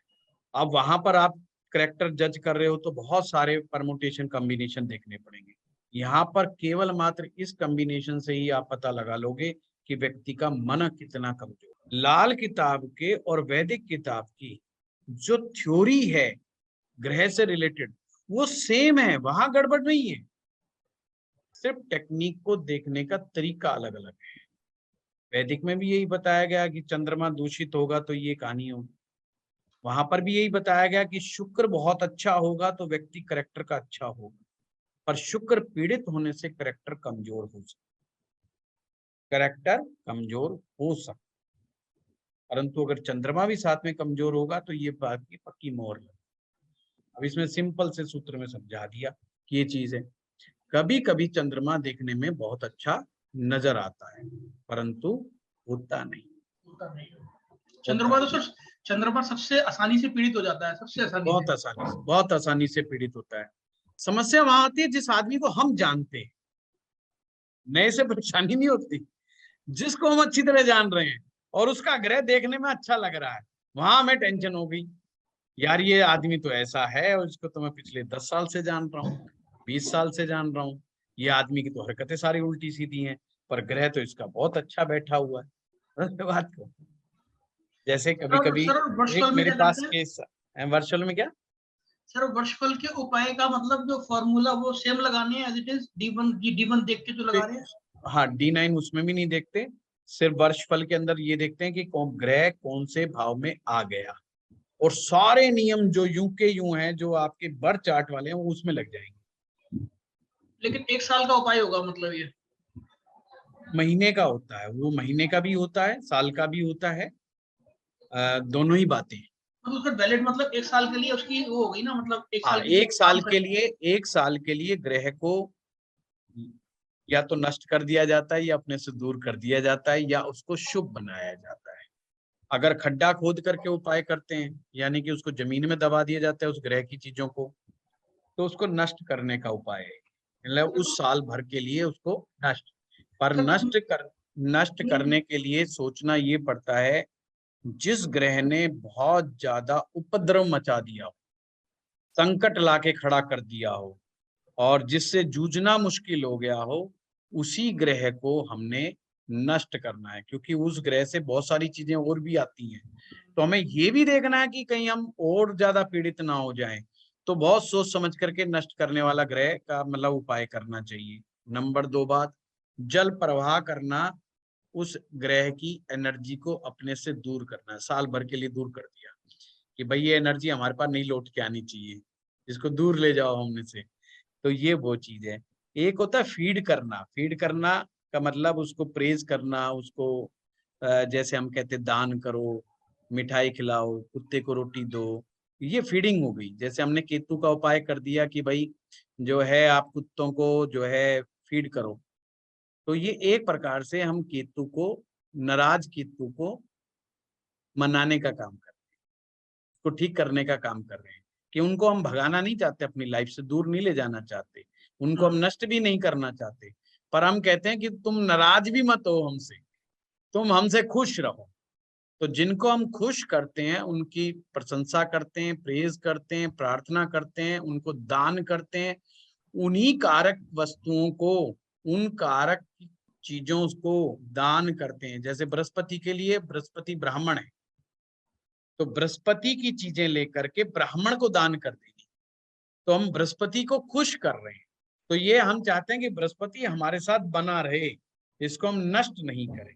इसलिए लाल किताब में ना के बराबर जिक्र मिलेगा कि आपको बृहस्पति की चीजें जल प्रवाह, सिर्फ एक केस में कि अगर बृहस्पति बीमार कर रहा तो पीली चने की दाल जल प्रवाह करने का निर्देश है। अन्यथा सब जगह यही आएगा कि आप ये चीजें ब्राह्मण को दो या मंदिर में दो, क्योंकि बृहस्पति हमारे साथ सदा बना रहना चाहिए। ये शुभ ग्रह है, दिमाग के विचार ही खत्म हो जाएगा, अच्छे विचार जो होते हैं वो अच्छा बृहस्पति होता है। तो सर उपाय करते वक्त प्राइमरी चार्ट हम मतलब वर्षफल ले सकते हैं? वर्षफल तो लेना ही पड़ेगा विश्व जी। उपाय करते वक्त मतलब नैसर्गिक रूप से अच्छा है, मान लेते हैं सपोज कोई D1 में ग्रह है, वर्षफल में खराब हो रहा है। दो स्टेप होते हैं। पहला स्टेप अपनी कुंडली बनाई, बर्थ चार्ट लिया। बर्थ चार्ट से क्या देखना है? बर्थ चार्ट से देखना है नंबर 1 बात, कौन सा ग्रह हमारी पूरी कुंडली में सबसे गड़बड़ है और कौन सा सबसे बढ़िया है। जो सबसे बढ़िया है उसको नष्ट नहीं होने देना, यानी कि उसको हमने डेवलप करना है, उसको कायम करना है, उसको मजबूत करना है। मजबूत करने का तरीका क्या होता है? अपने शरीर पर धारण कर लें, हम उसके जीवन में उसकी चीजों को अप्लाई ज्यादा से ज्यादा मात्रा में करें ना, और जो चीजें हमारे लिए खराब है उस ग्रह से हम थोड़ा सा दूरी बना के रखें, यानी उन ग्रह की चीजों से दूरी बना के रखें। दूसरा है जो हमारे पास्ट लाइफ के जो ऋण है उनके ऊपर पॉइंट आउट करें कि ये जो ऋण है इनमें से जिनके सबसे ज्यादा लक्षण आ रहे हैं उसके हमने उपाय हर साल करने हैं। फिर हमने बनाना है वर्षफल। वर्षफल में फिर होता है कि ये पूरे वर्ष में कौन सा ग्रह ऐसा है, कोई एक या दो ही ग्रह मिलते हैं मुश्किल से जो इस साल हमें तंग कर सकते हैं, उनको पॉइंट आउट किया जाता है। और फिर महीने का हिसाब होता है कि इस महीने किस ग्रह का असर सबसे ज्यादा होगा, उसको पॉइंट आउट करा। अगर वो अच्छा असर दे रहा है तो छेड़छाड़ नहीं करनी, जो पहले से चल रहा है उसे चलने देना है। और जो नुकसान करे और नुकसान के साथ उसको लक्षण भी दिखाने चाहिए, तो ये चीज माननी चाहिए। मान लीजिए किसी ने कर्जा ले रखा है, तो ही कर्जे का भय बनेगा ना, कि कोई कर्जे गुर्दी पकड़ के आएगा कि ला भाई मेरा कर्जा वापस दे। अगर लाल किताब में आ गया कर्जे से बचें या कर्जा तुम्हें परेशान कर सकता है, पर तुमने कर्जा ले ही नहीं रखा, तो तुम्हें अब नहीं डरना, अब उस ग्रह को नहीं छेड़ना खाम खाई कि तुमने कर्जा तो ले ही नहीं रखा है ना। वो वाली बात है कि जिनके घर में लाल रंग की गाड़ियां हैं वो सभी आ जाओ, सभी के लाइसेंस रद्द होंगे। अब हम टेंशन में कि हमारा लाइसेंस तो रद्द नहीं हो जाएगा, अरे भाई लाल रंग की गाड़ी ही नहीं है हमारे पास, तो हम क्यों टेंशन पालें। पॉइंट समझ गए बात? तो ये इन चीजों को ध्यान में रखें, ठीक है। तो ये हमारा एक ऋण हो गया अजन्मा। एक ऋण और याद रखें, ईश्वरीय ऋण। एक ऋण करा लेने दो बस पे, फिर मैं आपकी सबकी बात सुन। ईश्वरीय ऋण, इसे देवी ऋण भी कहा जाता है, इसे कुदरती ऋण भी कहा जाता है। इसमें केतु ग्रह खराब हो जाता है और सिंपल ये इसका संबंध छठे भाव से है। छठा भाव पर केतु ग्रह का कब्जा होता है लाल किताब में। जैसे मैंने बताया राहु का कब्जा 12वें भाव पर, केतु का कब्जा 6ठे भाव पर होता है। यदि 6ठे भाव में किसी का चंद्रमा बैठा हो या मंगल बैठा हो, दोनों में से कोई एक बैठा हो और दोनों बैठ जाएं तो ज्यादा, तो इसे देवी का ऋण कहा गया है। कुछ जगह पे कुदरती ऋण कह देते हैं, पर इससे होता क्या है, केतु ग्रह पीड़ित हो जाता है। अब केतु के दिमाग में आते ही आपके सीधी दिमाग में आ जाए, केतु का लाल किताब कहती है आपकी अपनी औलाद है, औलाद का सुख है। तो ये संकट किसके ऊपर आएगा, औलाद के ऊपर आता है। तो जिनका चंद्रमा 6ठे में होता है, मंगल 6ठे में होता है, उनको बार बार औलाद कष्ट आती है, औलाद के ऊपर कष्ट आते हैं, औलाद में पढ़ाई लिखाई में दिक्कतें आती हैं, उनके हेल्थ की इश्यूज बहुत खड़े हो जाते हैं। इसलिए लाल किताब ऐसी चीजों में बड़ा डील करती है जो डायरेक्ट कई बार दिखाई नहीं देती। अब मान लो किसी का चंद्रमा 6ठे में हो और वो कहे जी मेरे तो बच्चा बार बार बीमार रहता है, तो हमें समझ में नहीं आएगा, हम चंद्रमा 6ठे को पकड़ ही नहीं पाएंगे। क्योंकि हम कहेंगे चंद्रमा तो मन का कारक है, चंद्रमा माँ का कारक है, चंद्रमा स्ट्रेस का कारक, हम तो यही बात करेंगे ना, हम औलाद की बात नहीं करेंगे। या मंगल भी में भी वही बात है कि हम औलाद की बात नहीं करेंगे। पर लाल किताब उसको अलग एंगल से डील कर रही है, वो कह रही है भाई देखो औलाद तुम्हारी परेशान हो जाएगी। और ये ऋण देवी का ऋण। अब देवी के ऋण के बारे में क्या कहा गया है, कई बार हम तीर्थ स्थानों पर जाते हैं और वहां जाकर के देवी माँ के यहाँ जाते हैं तो कढ़ाई बोल देते हैं कि हम कढ़ाई करेंगे, या घर पर जाकर के मिठाई बांटेंगे या प्रसाद बांटेंगे। इस तरह की मन्नत मांगे आते हैं, मनोकामना बोल आते हैं और घर पे आने के बाद भूल जाते हैं। तो फिर उन्हें जब याद आता है जब औलाद बीमार हो जाती है या कोई परेशान ज्यादा हो जाता है, हैं, तो फिर लोग बताते हैं कि तुमने कोई मनोकामना बोली थी, तुमने ये हुआ था वो हुआ था। तो खास करके जिनका चंद्रमा या मंगल 6ठे में हो उनको ऐसी चीजों का बड़ा ध्यान रखना चाहिए। देवी देवताओं के स्थान पर जाते समय ना या तो फालतू चीजें बोलनी नहीं चाहिए, चुपचाप बने रहना चाहिए, हैं? ज्यादा अमिताभ बच्चन नहीं बनना चाहिए वहां पर, है। तो वो डायलॉग नहीं बोलने चाहिए वो मंदिर में खड़े होकर के, ये मंदिर में डायलॉग तो बोलाते हैं फिर आने के बाद भूल जाते हैं और फिर वो संकट खड़े हो जाते हैं। तो ऐसा नहीं करना चाहिए। तो ये होता क्यों है, जिन लोगों के ये होता क्यों है, अगर जिन लोगों ने संतानों को मारा हो, छोटे बच्चों को खत्म किया हो लालच में आकर के, धन लेने के बाद धन वापस ना करें, रिश्तेदारों के प्रति अच्छी नियत ना रखें, कई बार ये इतना ज्यादा गड़बड़ हो जाता है कि इसमें औलाद का अंग भंग भी हो जाता है, औलाद को ज्यादा ही सीरियस प्रॉब्लम हो जाती है, विश्वासघात बहुत जबरदस्त हो जाता है और धन व्यर्थ के कार्यों में लग जाता है। अब इसका भी क्या उपाय है, सिंपल केतु के उपाय करो। और केतु दिमाग में आते कुत्ता दिमाग में आना चाहिए, कुत्ते की सेवा, बस ये पास्ट लाइफ से रिलेटेड हो तो ये याद रखना, 100 से ज्यादा कुत्ते एक साथ, उसके लिए तो गली गली घूमना पड़ेगा, है, उनको भोजन कराओ, साल में एक बार जरूरी है ऐसा उपाय करना। काला कुत्ता घर में पाल लें, कान छेदन कराएं, कान को में सोना धारण करें, किसी विधवा महिला की मदद करें, गुरुजी निस्वार्थ भाव। कान कान छेदन किसका, बच्चे का कराना चाहिए? खुद का, गड़बड़ तो खुद ने की है, बच्चा कहेगा पापा काम तो उल्टे सीधे तू करके आया, कान मेरे छिदवा रहे हो। तो ये उपाय आपको करना चाहिए, इससे केतु पीड़ित होता है। सर विधवा श्री का आप कुछ बता रहे थे, वो रह गया बीच में। क्या भूल गया? सेवा, सेवा, विधवा की सेवा। हाँ, विधवा की सेवा निस्वार्थ भाव से करनी चाहिए। अच्छा, ये लाल किताब का उपाय है, जहां पर भी मंगल का दोष आ जाए, मंगल पीड़ित आ जाए, तो उसमें मंगल को जो विधवा भाभी जो होती है वो भी, या कोई भी विधवा स्त्री की सेवा या उसकी निस्वार्थ भाव से सेवा करना मंगल को ठीक करता है। अगला लिखें, बहन बेटी का ऋण। सर निस्वार्थ भाव से किसकी सेवा करें? विधवा महिला की, बहन बेटी का ऋण।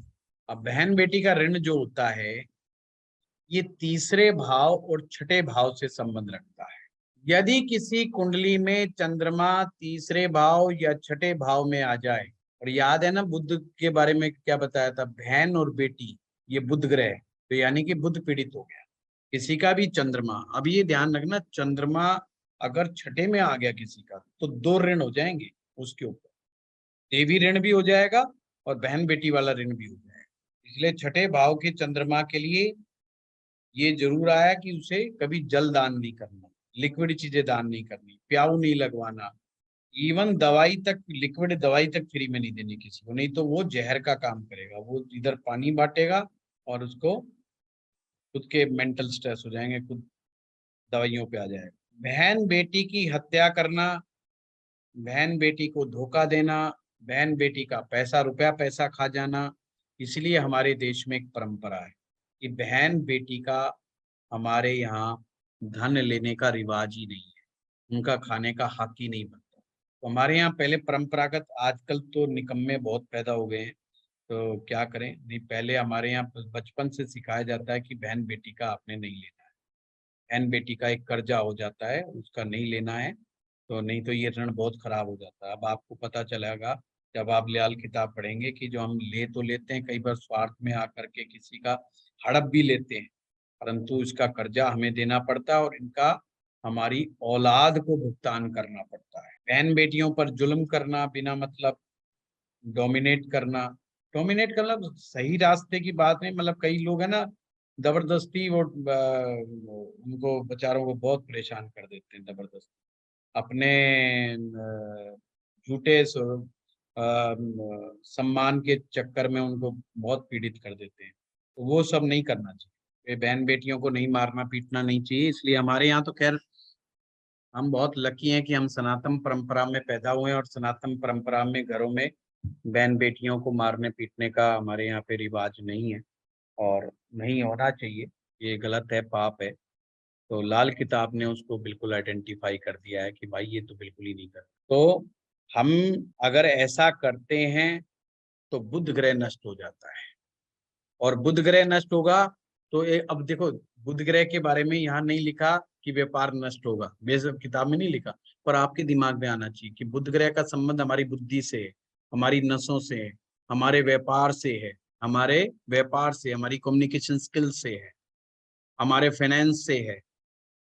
अब ये सारी चीज आप जोड़ दोगे ना, उस बंदे पे बिल्कुल सटीक बैठेगी। उसका लक्षण क्या होगा, उसकी बहन बेटी के पैदा होते ही उनके घर में जरूर कोई अशुभ घटना होगी, उनके बहन बेटी की शादियों में बड़ी दिक्कत आ रही होगी, विवाह में बड़े संकट आ रहे होंगे, लड़ाइयां हो जाती हैं, झगड़े हो जाते हैं, मार पिटाइयां हो जाती हैं। किसी के बहन की शादी और मार पिटाइयां हो जाए, लड़ाई झगड़े हो जाए, पुलिस पुलिस का केस फंस जाए, तो समझ लेना भाई ये मामला गड़बड़ है। तो फटाफट कुंडली चेक करो कि चंद्रमा कहाँ बैठा हुआ है, चंद्रमा कहाँ नहीं बैठा हुआ, उसको चेक करो और उसके अनुसार इलाज करो।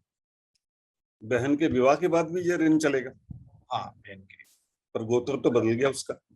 बेशक बदल गया, पर भाई के कुंडली का ये जो चक्कर पड़ा है, और खास करके जिनका चंद्रमा तीसरे छठे बैठा होता है, तो उनको ये उपाय फिर करना बहुत जरूरी है। और खास करके अगर उसको खुशबू आने में कमी महसूस हो, जैसे कुछ लोगों को काफी दूरी से पता चल जाता है कि फलाने घर में क्या बन रहा है वो फटाफट है कि गुप्ता जी के यहाँ पे आज तो फलानी चीज बन रही है, तो इसका मतलब नाक बिल्कुल ठीक है, नाक ठीक है तो इसका मतलब बुध ठीक है, सही काम कर रहा है मामला है। तो नहीं तो सुगंध आना कम हो जाती है।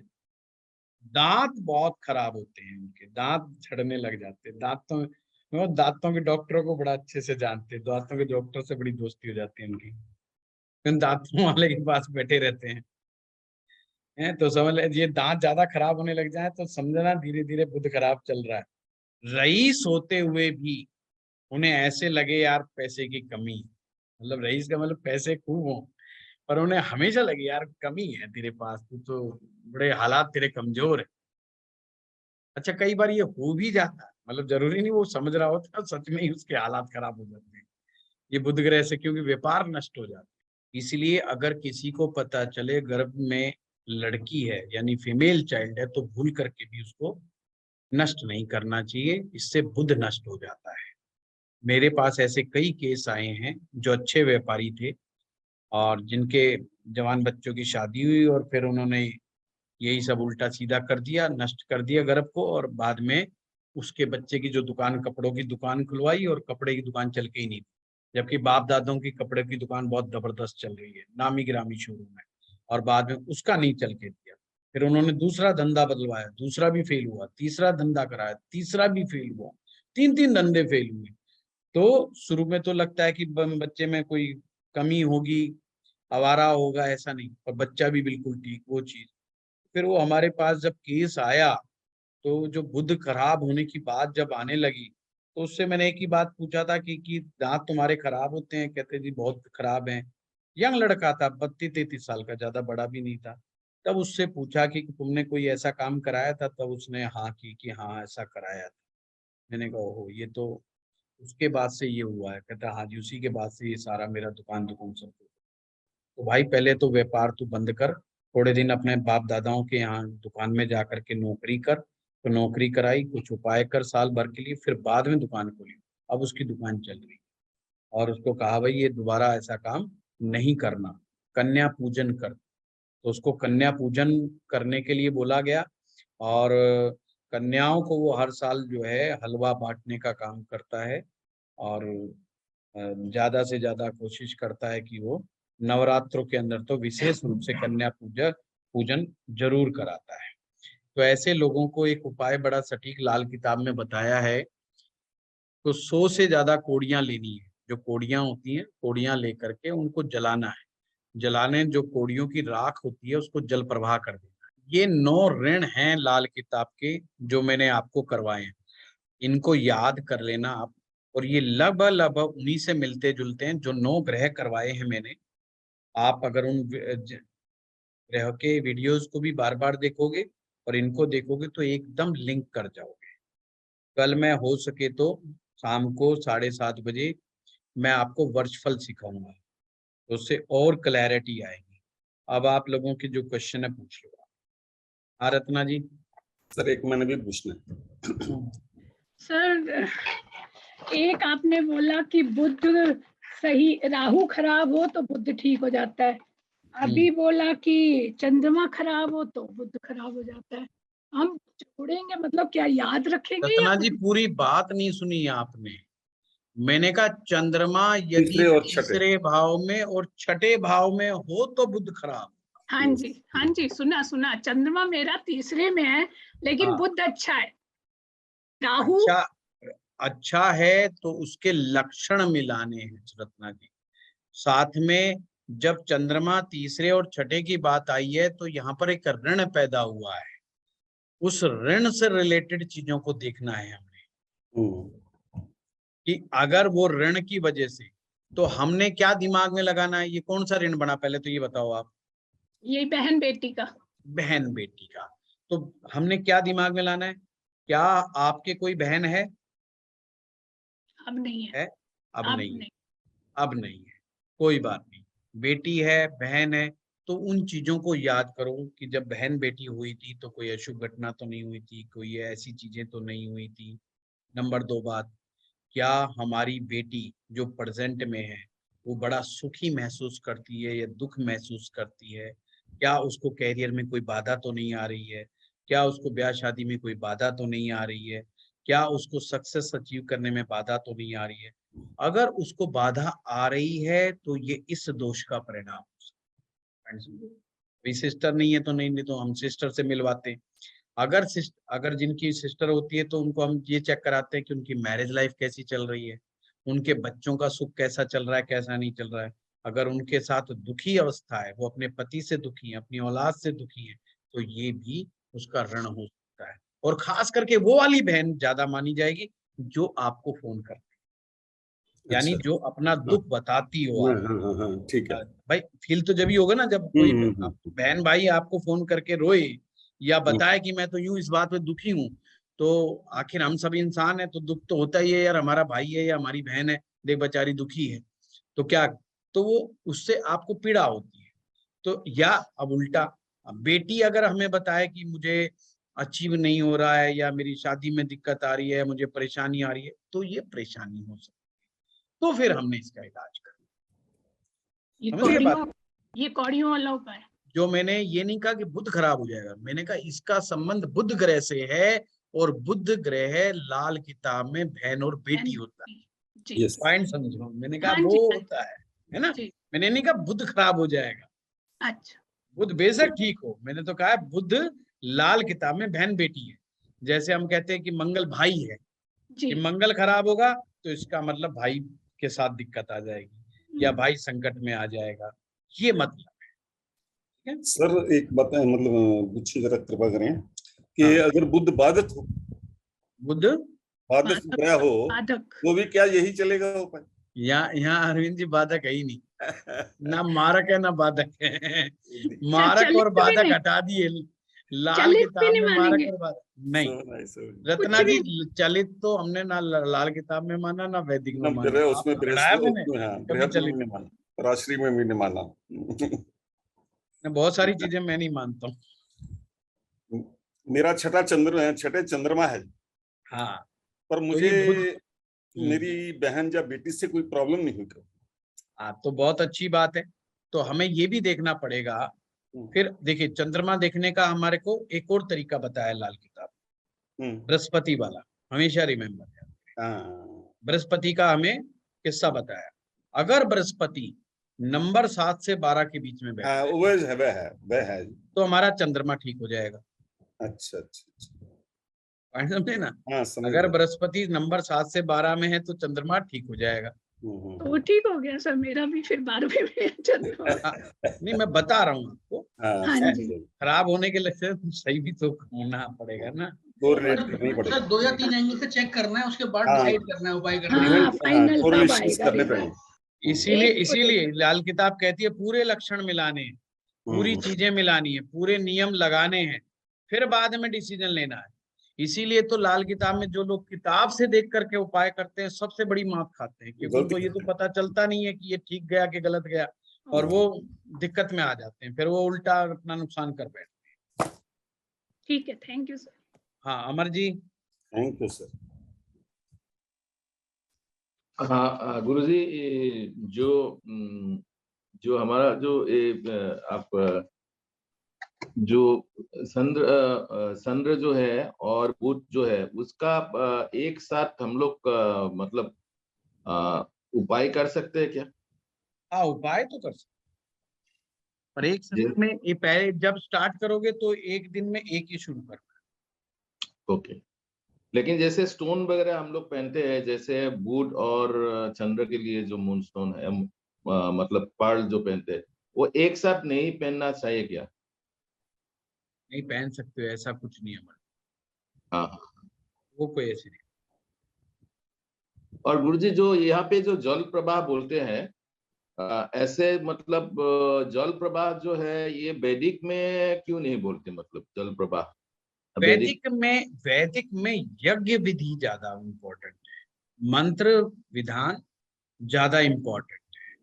वैदिक में ऋषियों ने ग्रह शांति के बारे में लिखा है, और ग्रह शांति मंत्र जाप पाठ पूजा से, यज्ञ के माध्यम से, दान के माध्यम से लिखी गई है। जल प्रवाह वाला कंसेप्ट वैदिक में नहीं है। यहाँ पे गुरुजी जैसे आप बोले थे, जो राहु वगैरह, जो जैसे हमारा मन तो दिमाग जो चंचल होता है, मतलब अपना बहुत प्रकार के दिमाग में घूमता रहता है, तो उसके लिए हम लोग जैसे आप मंत्र तंत्र का हम लोग कोर्स किए हुए थे, वो जो मेडिटेशन वगैरह कर सकते हैं गुरुजी? हाँ बिल्कुल कर सकते, डेफिनेटली कर सकते। देखिए लाल किताब आपको कहीं पर भी रुकावट पैदा नहीं करती कि आप क्या, आप इसमें वैदिक रेमेडीज को भी इन्वॉल्व कर सकते हैं। वैदिक रेमेडीज की बिल्कुल मना नहीं की गई है, रतन धारण करने की बिल्कुल मना नहीं की गई है लाल किताब के अंदर। बस ये हमने ध्यान रखना है, लाल किताब की थ्योरी के अनुसार जो भी रतन हम धारण करेंगे उसका इफेक्ट तीसरे भाव में आ जाएगा। जो भी हम उंगली में धारण कर लेंगे वो ये मान के चलना है कि वो ग्रह तीसरे भाव में बैठ गए। ओके, मतलब ऐसा इमेजिन करना है। जैसे मान लीजिए मैंने मूंगा पहन रखा, तो यानी कि मंगल को तीसरे भाव में बिठा दिया। तो Right, जो समझे? सर जो अगर ग्रह आप ऑलरेडी चाहते हैं कि तीसरे भाव में बृहस्पति बैठे और 9वें को देखे, यानी वैसा इफेक्ट आए, तो आप पीला पुखराज पहन लो, तो वो 9वें को देखेगा तो भाग्य वृद्धि करेगा। गुरुजी कि आपके यहाँ पे मैंने जब हमारा प्रीति डोज का जो सेमिनार हुआ था, तो उसके बाद मैंने आपके वहाँ पे ये किया था, मतलब उसका प्रतिकार के लिए ये व्यवस्था किया हुआ था, वो 25,000 का कुछ ये था। तो उसके बाद मैंने बहुत सारे मतलब चेंजेस हुए हैं मेरे लाइफ में, अच्छा। मतलब बहुत। और जैसे सपनों में कुछ आते थे, मेरा भाई को हम्म, भी आता था सपनों में, हम्म, तो मुझे भी आता था, माँ को भी आता था। तो ये हम्म। मतलब ये सब होना बंद हो गया अभी। चलो बहुत बढ़िया, आपको अच्छे रिजल्ट आए, ये बहुत अच्छी बात है। हाँ सर गायत्री जी। हाँ गायत्री सर जी। मेरा हाँ जी सर, मेरा क्वेश्चन है, आपने जिसका होते बताया। चले जाए वो हैंड डाउन कर लेना अपना, ताकि मुझे सर ये आप याद रहे कि इसका हो गया। हाँ बताइए। सर आपने बोला कि 12वें घर में सूर्य मंगल चंद्र तीनों खराब हैं क्योंकि वो राहु का घर है। और खराब अगर नहीं वहां है गायत्री जी, मैंने कहा उससे ऋण पैदा हुआ है। उससे ऋण पैदा हुआ है, लेकिन अगर हाँ किसी ये का समझो। राहु ही बैठा है 12वें घर में। हाँ, तो वहां उससे ऋण नहीं पैदा हुआ ना, 12वें भाव में राहु का ऋण थोड़ी बताया मैंने। ठीक है, और अगर केतु 6 में बैठा है, केतु 6 में जुपिटर के साथ बैठा है। हाँ, तो यहाँ पे जुपिटर केतु का किस योग देखना है आपने। जुपिटर अच्छा। केतु का योग अच्छा नहीं हो ना, गुरु चंडाल हो गया यहाँ पे, जी। वो चीज है। ठीक ठीक है सर। हाँ मीना मारिया जी। हाँ जी गुरु जी, आपने आजन्मा ऋण के लिए बताया कि वो जो नारियल है हमको सिर से वार कर बहाना है, वो anti clockwise clockwise? Anti clockwise. ठीक है गुरु। हाँ शिवांगी जी। प्रणाम गुरुजी। प्रणाम प्रणाम। गुरुजी मैं ये पूछना चाह रही थी कि जैसे हम इसमें मान गुरु यदि हमारा लाल किताब के हिसाब से दशम भाव में होगा तो हम उसे नीच का मानेंगे। तो यहाँ पर हमको गुरु की चीजों को दान करना चाहिए या क्या मतलब? बहुत सारी सिचुएशन देख करके ही करना चाहिए शिवांगी जी, केवल गुरु के दशम बैठने से ही केवल ये नहीं कि आपने गुरु दान कर देना चाहिए। और यदि गुरुजी वहां पे गुरु उच्च का भी हो और दशम का, तो वहां पे वैदिक, या हम इसको उच्च का मानेंगे या हम इसको नीच का मानेंगे? नीच का ही माना जाएगा, पर साथ में हमें लाल किताब में और भी नियम दिए गए हैं कि क्या गुरु को चंद्रमा की, मंगल की, सूर्य की मदद मिल रही है। गुरु चंद्रमा के साथ में ही बैठा हुआ है। हाँ तो फिर मदद मिल रही है ना, फिर वो इतना कमजोर थोड़ी होगा। अच्छा, और दूसरा क्वेश्चन गुरुजी की जैसे आपने लाल बताया। किताब में मदद का बड़ा भारी कंसेप्ट है कि कौन सा ग्रह किसको मदद दे रहा है। अगर उसे मित्र ग्रहों की मदद मिल जाती है तो वो शक्तिशाली हो जाते हैं। और दूसरा प्रश्न गुरुजी ये कि जैसे आपने बताया था 12वां भाव जो होता है वो बृहस्पति की जमीन होती है, और हाँ, यदि वहां पर बृहस्पति बैठा हो तो क्या वहां पर हम राहु का बृहस्पति से मिलन मान लेंगे किसी कुंडली में मतलब? होता ही है, जिनका बृहस्पति 12वें में होता है वो जी। उनके साथ दो चीजें बड़ी वो होती है। एक तो वहां पे बृहस्पति का घर है, तो बृहस्पति बैठा है तो बहुत अच्छी बात होगी, पर राहु भी बैठा है। राहु का मतलब दिखावा। अगर ऐसे आदमी ने दिखावे के चक्कर में आकर के अपने पैसे को बर्बाद किया तो बिना मतलब के चक्कर में फंस जाएगा और कर्जे में आ जाएगा। और अगर वो व्यक्ति दिखावा बिल्कुल नहीं करता, यानी कि राहु से बच करके रहता है, तो ऐसे आदमी के पास पैसे की कभी कमी नहीं रहती, क्योंकि 12वें भाव के बृहस्पति को लाल किताब बहुत अच्छा मानती है। जितना व्यक्ति धार्मिक होता चला जाएगा, धार्मिक होने का तात्पर्य है कि वो राहु से दूर होता चला जाएगा। राहु मतलब माया, परपंच, दिखावा, षड्यंत्र, धोखाधड़ी, विश्वासघात, इनसे जितना दूर होता चला जाएगा उतना वो बृहस्पति के करीब होता चला जाएगा। जितना बृहस्पति उसका स्ट्रॉन्ग होता चला जाएगा उतना ही उसमें दैविक शक्तियों का प्रभाव पड़ेगा, अच्छे गुण बढ़ते चले जाएंगे और उसमें आशीर्वाद देने की क्षमता बढ़ जाएगी। ये ध्यान रखना, 12वें भाव के बृहस्पति को लाल किताब ने ब्रह्मज्ञानी कहा गया है, तपस्या युक्त साधु का है। अब कहा है कि जो भी कोई इसकी तपस्या को भंग करेगा, अगर उसने श्राप दे दिया तो श्राप जरूर काम करेगा। अगर आशीर्वाद दे दिया, जिसका गुरु 12वें में हो उसका आशीर्वाद लो, तो कहते हैं बे औलाद को भी औलाद हो जाती है। तो आपका है ना शिवांगी जी? नहीं गुरुजी, मेरा तो दशम में है, गुरु उच्च का अच्छा, चंद्रमा के साथ तो में। जिसका भी है फिर पूछ किसका है? सर हमारा है। सर मेरा भी है 12वें गुरु। हाँ, तो आशीर्वाद दिया करो, जिनके औलाद ना हो उनको आप अगर आशीर्वाद दे दोगे तो औलाद होगी, मजाक की बात नहीं है। और जो लोग आपको सताने का प्रयास करेंगे बिना मतलब, वो बर्बाद हो तो जाएंगे, शब्द ये नाप लेना। ये नियम है लाल किताब का, जिसका गुरु 12वें में होगा, अगर उसको कोई सताने का, बिना मतलब सताने का प्रयास करेगा तो बर्बाद हो जाएगा, और आशीर्वाद लेगा तो मामला बहुत बढ़िया रहेगा। गुरुजी अगर 12वें में केतु मंगल हो तो? वो अलग अलग चीजें ना, वो तो फिर पर्सनलाइज हो गई है ना, बहुत सारी चीज आउट ऑफ। धन्यवाद गुरुजी मेरे दोनों क्वेश्चन का जवाब देने के लिए, थैंक यू। ठीक है, ओके, चलिए और कौन रह गया? सर एक छोटा सा पूछ लूं? गुरुजी हाँ सर हाँ, नारियल संजय जो जी। बोला है आपने, पानी में परिवार के जितने पर्सन है गिन के डाल दो, तो हाँ। अगर वो मतलब घर में नहीं है तो सबके सिर पे वारना है अलग अलग, हर एक का सिर का वारना है? आप अपने ही सिर पे वार लेना। नहीं, आपने बोला ना परिवार के जितने मेंबर है उतने नारियल ले लो। उतने नारियल गिनने। अब सिर पे तो कौन वारने देगा? उपाय तो आपका है ना। अच्छा, और अपने कोई लिए पता नहीं है सर, कोई पता नहीं है, कोई नारियल ही फेंक के मार दे तो इसमें तो खतरा भी है ना। कल नहीं, को अपनी नारियल का झगड़ा हो जाए, फिर पता चले राहु उग्र हो गया। ठीक है गुरुजी अगर नहीं 12वें रत्ना में जी, चंद्र अपने की ऊपर ही जो उपाय कर रहा है ना, उसको अपने ऊपर से वारना है। संख्या परिवारजनों के बराबर की लेनी है। मान ओके लीजिए 7 लोग हैं तो 7 ले जी, लिए, 4 लोग हैं तो 4 ले लिए, मतलब वो ठीक, संख्या ऐसे काउंट है हाँ ना। जी, ठीक है। हाँ मंजीत सर जी। इसमें हाँ गुरुजी मंजीत जी बताइए। जैसे हमने अभी ये किया बहन बेटी का ऋण, इसमें चंद्रमा का रोल है, तो हाँ चंद्रमा का अपने आप में अच्छा होना या बुरा होना इस ऋण को कम ज्यादा करेगा? हाँ, ये तो है ही, ये तो हमेशा ही होता है। ऋण का बढ़ा हुआ होना, वो सिम्टम्स हाँ, बहुत तेजी से आएंगे, बहुत तेजी ओके से आएंगे, ये ओके। हमेशा ध्यान अगर रखना। देखिए, अच्छा, अगर हमारी बहन बहुत दुखी है, हाँ, हमारी सगी बहन बहुत दुखी है, और दुखी के लिए मैंने कहा कि उसकी मैरिज लाइफ से हमको, नंबर 1 शादी हुई कि नहीं हुई, शादी हो गई तो शादी के बाद क्या हुआ, क्या दुखी हो गई वो बहुत ज्यादा, शादीशुदा भी है, अगर वो दुखी अपनी पति से भी है और बच्चों से भी आगे दुखी है, तो यानी बहुत ज्यादा दुखी है, तो ये कष्ट बहुत हो गया। अब सीधी बात है भाई, एक महिला अगर दुखी होगी तो अपने भाई को कहेगी, सीधी सी बात है। माँ बाप के बाद तो भाई का नंबर आता है, तो माँ बाप जी अगर नहीं है तो भाई के पास जाएगी वो, तो भाई को भी तो कष्ट हो गया ना एक प्रकार से, भाई भी बेचारा सुन जी रहा है बार बार। तो ये इमोशनली कुछ चीजें होती हैं जो हमें बड़ा ही दिक्कत में डाल देती हैं। अगर हमें हमारा भाई कहे कि भाई मुझे ये कष्ट है, तो हमें मानसिक रूप से अंदर ही अंदर कष्ट होता है कि यार ये देख हमारा भाई बेचारा कष्ट में है, तो ये पीड़ा तो है ही है ना, तो मेंटली जी डिस्टरबेंस तो होता ही है आदमी।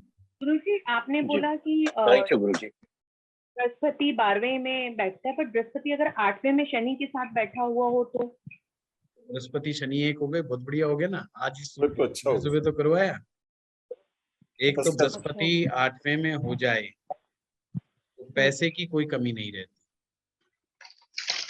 एक ही चीज ध्यान रखनी है, तपस्या में चले जाना। तपस्या कैसी, वो मंत्र वाली तपस्या नहीं, कि उस आदमी को अपने टारगेट्स पर बड़ा मजबूती से अड़िग रहना है, उसको अपने विचार नहीं बदलने बार बार, ये हमें ध्यान रखना है, उसे अपने विचार नहीं बदलने। जो मेरा टारगेट ले बृहस्पति लिया तो उसके पीछे लगे रहना, हाथ पैर धो करके, दिन रात एक कर देनी है, और ज्ञान के साथ, ज्ञान से कभी पीछे नहीं।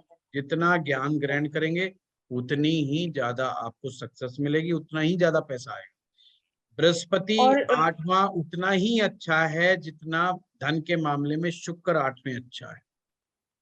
और 12वें में तो केतु मंगल बैठ गए, तो इसका क्या वो मतलब अलग हुआ? चीज है संदीप जी, मंगल केतु का योग अच्छा नहीं माना है ना। अच्छा, ठीक है ठीक है चलो, ठीक है। हाँ और ज्योति जी बृहस्पति जल्दी अगर बताइए। 11वें में, अगर बृहस्पति 11वें में हो गुरुजी? वो जब करेंगे डिस्कस। हाँ ज्योति जी बताइए। सर मैं ये पूछी थी, आपने कहा था कि चंद्रमा 6 में तो पानी से रिलेटेड कोई दान नहीं करना, तो ये 3rd पे भी नियम था क्या, जैसे 6th पे नहीं नहीं, देखना? Only 6, only 6। और ये 6th वाले को ही देखना है? हाँ, सिर्फ जिसका चंद्रमा छठे में हो उसे लिक्विड चीजों का दान नहीं करना। हाँ, और सर अगर जैसे 7वें भाव में शुक्र भी है, केतु भी है, चंद्रमा है, तो इसमें तो फिर बहुत सारे ऋण हो गए ना। सप्तम का कहाँ बताया मैंने? सप्तम का तो स्त्री नहीं, ऋण 7 बताया में ना, हो तो? सेकंड का और 7वें में स्त्री ऋण बताया। सूर्य, चंद्रमा और राहु, 3 में से कोई भी एक ग्रह 7वें में हो या दूसरे में हो तो स्त्री ऋण हो। ओके सर, शुक्र के साथ नहीं है?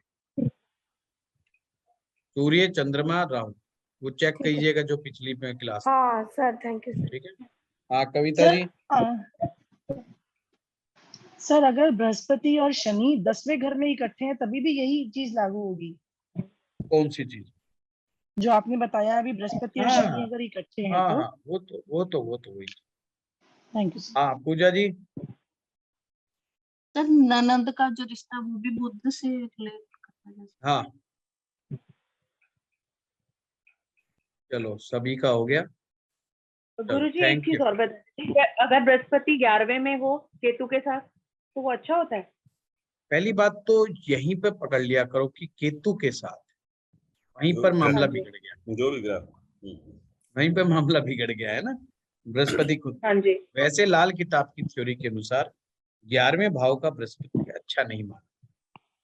ठीक है। घर में आने वाले अतिथियों को अगर गुरुजी, पानी गुरुजी पिलाना हम पड़े नंद तो नंद को भी हम बुध ग्रह से लेते हैं। पानी पिलाने की जो है कोई दिक्कत नहीं, जो भी घर में आता है। पहली बात तो जिन लोगों को भी राहु अच्छा करना है उनको घर में आए अतिथि को पानी पिलाएं और पानी के साथ शरबत पिलाएं तो राहु अच्छा हो जाता है। शरबत तो पिला देते हैं पर पिलाना मुझे ही पड़ता है। गुरुजी ये ये तो बुध ग्रह क्या नंद से भी रिलेटेड होता है? है। हाँ बहन और बहन बेटी तो मतलब हाँ वो नंद भी बहन आ बेटी जाती। तो बहन गुरुजी बेटी यदि की उसमें ही आ तो जाती है। यदि गुरुजी हमारी पत्रिका में बुध पीड़ित नहीं है, पर यदि नंद के बे औलाद हैं या उनके बच्चे नहीं हैं, तो कहीं ना कहीं वो इंडिकेशन मिल रहा है कि बुध हमारा खराब तो है। आप अपने हस्बैंड के उसको बुध को देखिए ना, डायरेक्ट वहां से मिलाइए, आप अपने से क्यों मिला रहे हैं? इधर नुक्सा। तो फिर गुरुजी वहां पे हमें बुध के उपाय करने पड़ेंगे। हाँ बुध, वो कोड़ियों वाला जो आपने भी बताया है। हाँ कोड़ियों वाला। पहले देखिए आपके हस्बैंड की कुंडली में कहीं चंद्रमा तीसरे छठे में तो नहीं बैठा? नहीं, तो सारे आज जो चंद्रमा दूसरे में है। हाँ तो देखिए कहाँ पर क्या बैठा हुआ है, बुध ग्रह कहाँ बैठा हुआ है, वो तो सारी गुरुजी चीज। आ गया समझ में, बुध पीड़ित है, सूर्य और शनि साथ में है, साथ में बुध भी है, तो शुक्र हाँ पीड़ित है। हाँ तो बस तो आपको फिर पता लगा। गुरुजी वो कोड़ियों वाला कर सकते हैं यहाँ पे। वो आप देखिएगा, देखिए वो इंडिविजुअल जब तक पूरा ना देखेंगे, जल्दबाजी में मैं बड़ा जल्दी में होता हूँ ना लास्ट के अंदर, और मैं बोल जाऊं और वो आप कर बैठे, ठीक नहीं है। तो वो फिर आप इंडिविजुअल चेक कराइए। ठीक है गुरुजी, धन्यवाद। चलिए आप लोगों का बहुत बहुत धन्यवाद। आज बहुत लंबी क्लास हो गई। नमस्ते जी। हाँ बहुत लंबी क्लास हो गई, फिर आप मुझे कहोगे बहुत लंबी क्लास होगी, और लंबी क्लास पढ़ाने का मेरा एक्सपीरियंस बहुत ही कम है। थैंक यू, धन्यवाद। नमस्कार। Thank you Guru, thank you.